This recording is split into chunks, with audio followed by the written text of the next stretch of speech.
terkait tentang bagaimana cara proses pembelajaran itu di kelas 7, 8, sama 9. Nah, terus di SMPN 1 Praia Timur kan? Ya. Nah, bagaimana Ibu cara proses pembelajaran bahasa Inggris? Oh, kebetulan Ibu kan ngajar di kelas 7 sekarang. Tapi tahun kemarin Ibu memang ngajar di kelas 8.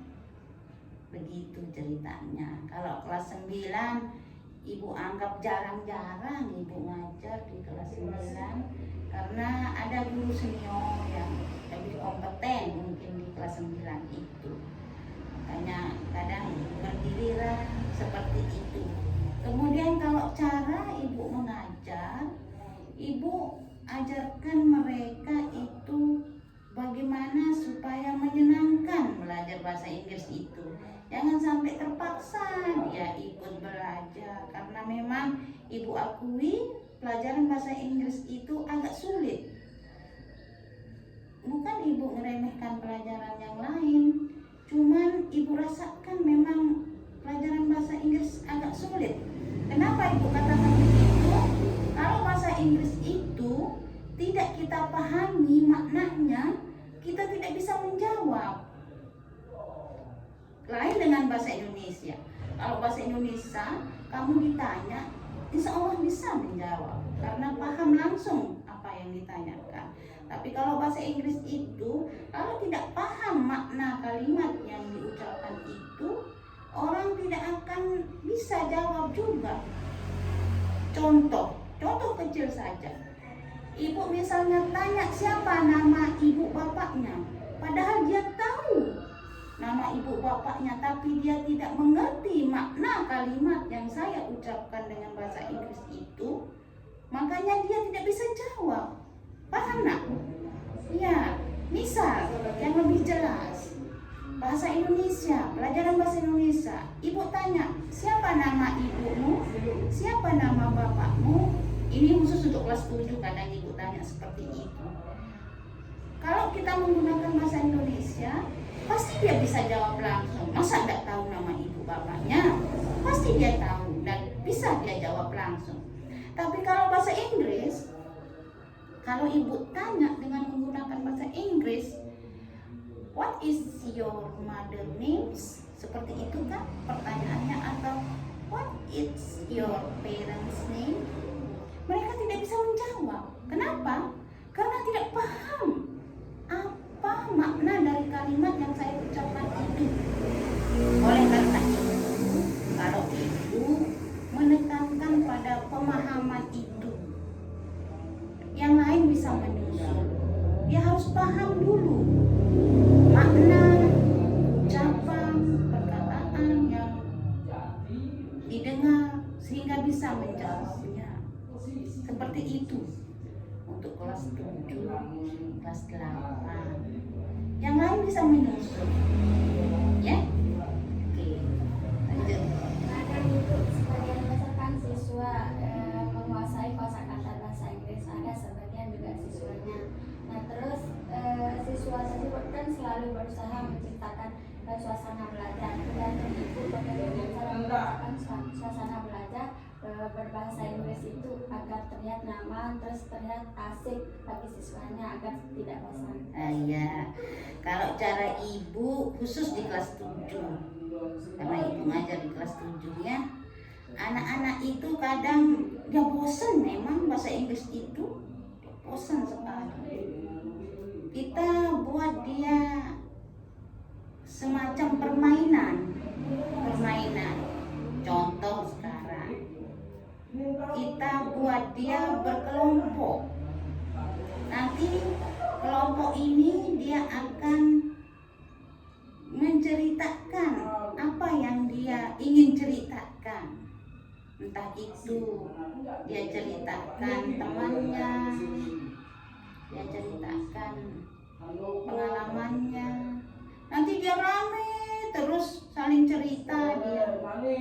Kadang-kadang karena belum begitu lancar, paling dia ketawa-ketawa, cerita-cerita supaya dia senang. Setelah dia cerita lama-lama dia senang. apa yang dia ceritakan itu. Seperti itulah kira-kira. Atau kadang-kadang ibu suruh dia menyanyi, ibu ajarkan menyanyi in English. Banyaknya lagu-lagu dalam bahasa Inggris itu ibu ajarkan dia untuk menyelingi pelajaran-pelajaran yang sedang ibu ajarkan. Kalau dia bosan, saya seling dengan nyanyian, ajar dia menyanyi, tapi nyanyiannya bahasa Inggris. Nanti dia akan ingat, dia senang kalau seperti itu. Atau kalau mau lebih luas, kita ajak, boleh kita ajak keluar kelas, boleh. Di luar itu nanti dia akan luas area dia belajar, tidak hanya di dalam kelas. Kita bawa dia keluar kelas, nanti kita suruh dia amati sesuatu, terus dia ceritakan. Seperti itu kira-kira. Nah, terus pertanyaan ketiga, Ibu, bagaimana cara Ibu membuat kemampuan siswa ngomong berbahasa Inggris? Kan agak ribet juga kan siswa-siswa itu ngomong pakai bahasa Inggris. Bagaimana cara Ibu memulai kemampuan siswa? Ya, salah satu cara yang paling mudah itu ibu suruh dia berdialog sesama temannya. Contoh materi dialognya kadang-kadang cuman memperkenalkan diri, introduce with her friends, ya, memperkenalkan diri, memperkenalkan nama saudaranya, atau memperkenalkan hobinya. Itu caranya yang paling gampang. Kalau cara yang lain bisa ibu langsung nanya ke mereka. Kalau dia cepat menjawab, berarti dia sudah bisa. Tapi kalau dia masih diem, nggak ngerti apa yang ditanyakan, itu berarti belum bisa. Itu aja cara gampangnya lihat anak itu bisa atau tidak bisa berbicara dengan menggunakan bahasa Inggris. Coba saja kita tanya mereka satu persatu. Kalau dia bisa cepat menjawab, berarti dia paham, dia mengerti apa yang ibu tanyakan, apa yang ibu ucapkan. Tapi kalau dia diam, tidak bisa jawab, malah jawabannya salah, itu tidak paham sudah, dia itu kurang bisa sudah itu berbicara seperti itu. Tapi kalau mau lihat dia agak bebas sedikit, suruh dia berdialog sama temannya. Nanti dia bisa dilihat, ada yang menjawab, ada yang bertanya sering, ada yang bisa menjawab, ada yang tidak bisa bertanya, bisa ngomong sama temannya karena tidak tahu mungkin dia mengucapkan apa, karena ketidakbisaan dia mungkin dia mau ucapkan apa. Tapi kalau sudah ada yang bisa dia ucapkan, dia akan ucapkan, dan kalau temannya paham bisa dijawab. Kalau tidak bisa sudah. Orang tidak ngerti kan, gimana bisa jawab? Gitu kira-kira caranya. Kalau mau tahu anak itu bisa apa tidak. Nah, terus pertanyaan keempat, Ibu, apa tantangan terbesar Ibu dalam mengajar bahasa Inggris? Tantangannya banyak sekali. Di samping pertama anak itu tidak suka bahasa Inggris, heran juga itu, kenapa mereka tidak suka bahasa Inggris. Kedua, mereka itu saya rasa kurang rajin membaca pelajaran bahasa Inggris itu tantangannya. Kalau mereka rajin membaca, misalnya kalau ibu suruh baca bacaan, dia rajin baca. Kalau ibu suruh membuat sejenis tulisan satu paragraf untuk kita tahu dia bisa nulis apa tidak, itu kayaknya mereka kurang berminat besar untuk melakukannya. Ibu juga heran, padahal tinggal baca saja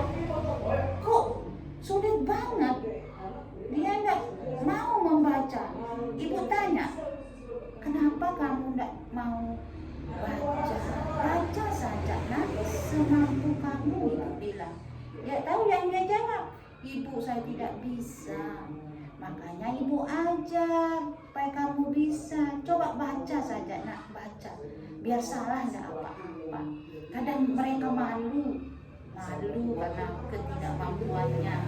Memang ibu sadar mereka baca itu tidak apa namanya, tidak bagus, tidak sesuai dengan pronunciation-nya, tidak sesuai dengan aturannya. Kadang mereka baca sudah ada titik dia lampang saja titik itu, ada koma dia tidak tahu fungsi koma itu, tidak tahu.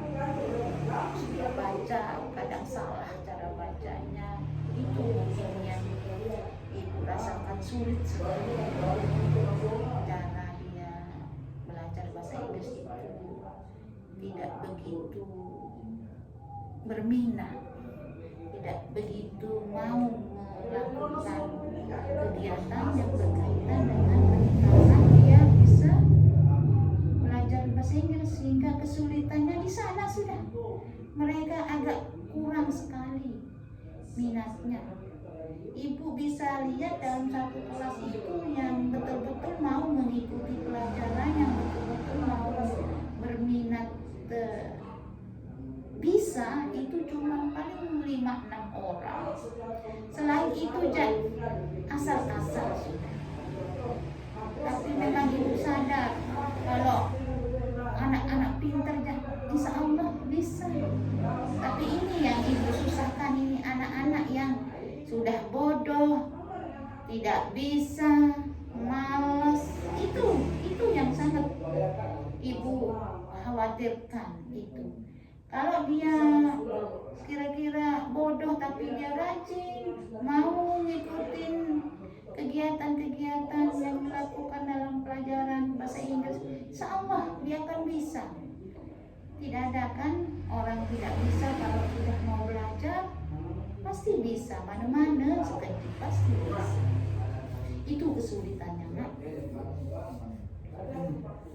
Nah terus kalau ibu ngajar pakai media ajarnya PPT atau pengalingan atau gimana? Kalau ibu senangnya pakai media gambar, ya, media gambar. Contoh, ibu akan gambarkan satu binatang.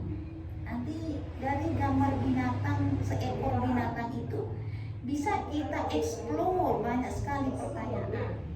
Itu ibu senang pakai media gambar. Nanti kalau sudah saya tunjukkan, mereka akan angkat tangan, mereka akan jawab ramai dan bagus. Itu media gambar itu, makanya sering ibu gunakan media gambar seperti itu. Apakah ibu punya saran untuk yang soalnya kan yang lagi PP setiap Mataram? Nah, apakah ibu ada saran biar yang bisa menguasai mengajar siswa-siswa ini berbasis bahasa Inggris? Oh ya, kalau saran saya anak-anak yang belajar bahasa Inggris itu tolong diajak dia itu belajar menyenangkan supaya dia tidak bosan. Kalau cuman kita ajar dia jawab selesai, itu kadang-kadang dia bosan. Ajak mereka itu supaya dia senang belajar itu bahasa Inggris. Bagaimana caranya? Usahakan. Entah itu dengan mengajak dia belajar sambil bermain, atau kita ajak dia berkomunikasi langsung dengan kalimat-kalimat sederhana, atau bisa juga kita ajak dia sambil membuat satu materi, kita ajak dia berpikir gimana kalau seperti ini, ya, seperti itu caranya ya. Pokoknya ajak anak itu supaya dia senang bahasa Inggris. Nanti kalau dia sudah senang, apapun kita suruh dia mau gitu. Kalau dia tidak senang, akhir-akhir ujung-ujungnya dia tidak bisa. Ajak pokoknya bagaimana menyenangkan itu, menyenangkan belajar bahasa Inggris itu. Kalau si dia pandai bernyanyi, ajak dia bernyanyi, tapi materi lagunya itu jangan yang kayak artis-artis itu.